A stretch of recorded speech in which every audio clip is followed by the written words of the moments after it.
নমস্কার। ঠাকুর, মা, স্বামীজি, গুরুদেবকে প্রণাম জানাচ্ছি উপস্থিত সকল ভক্তগণকে।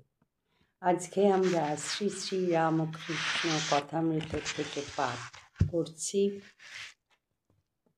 ঠাকুর শেখাচ্ছেন, মায়া বা অহং আবরণ গেলেই মুক্তি লাভ বা ঈশ্বর লাভ। বিজয় মহাশয়, কেন আমরা এরূপ বদ্ধ হয়ে আছি?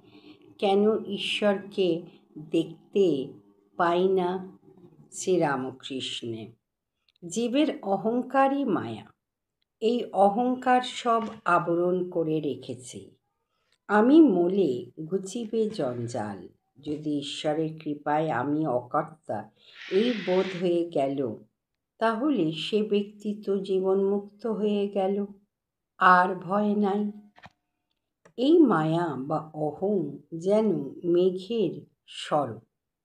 সামান্য মেঘের জন্য সূর্যটাকে দেখা যায় না। মেঘ সরে গেলেই সূর্যকে দেখা যায়। যদি গুরুর কৃপায় একবার অহং যায়, তাহলে ঈশ্বর দর্শন হয়। জয় ঠাকুর, জয় ঠাকুর, জয় ঠাকুর।